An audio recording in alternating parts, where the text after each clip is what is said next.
Hi అండి. ఈరోజు వీడియోలోనైతే నేను ఇక్కడ చూపిస్తున్నట్టుగా డబుల్ పాదంతో థ్రెడ్ పైపింగ్ అనేది ఎలా స్టిచ్ చేసుకోవాలి అన్నది ఈ వీడియోలోనైతే చూపిస్తున్నాను.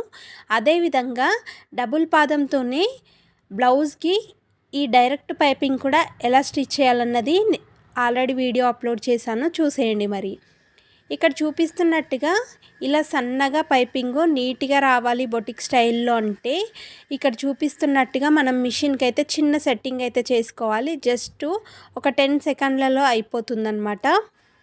బ్లౌజ్కి అయితే నేను ఆల్రెడీ వేశాను, ఆల్రెడీ మన ఛానల్లో ఉంది, చూసేయండి.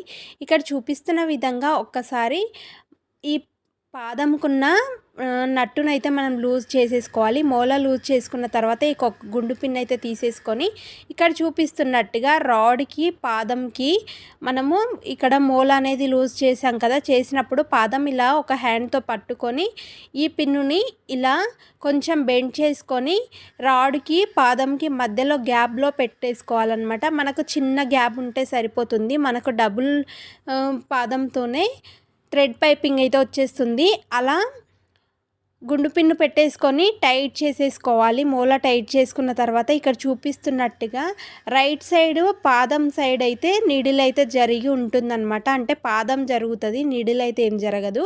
ఇక్కడ చూపిస్తున్నట్టుగా క్రాస్ పీసులు కానీ స్ట్రైట్ పీసులు కానీ మనం ఏదైనాతోనైతే స్టిచ్ చేసుకోవాలనుకుంటున్నామో దాంతో ఈ థ్రెడ్ వచ్చేసి పైపింగ్ థ్రెడ్ 9 నెంబర్ మాత్రమే తీసుకోవాలి. 9 నెంబర్ తీసుకుంటేనే ఇలా నీట్గా వస్తుంది. వీడియో యూజ్ఫుల్ అనిపించిందంటే కామెంట్ చేయండి, సబ్స్క్రైబ్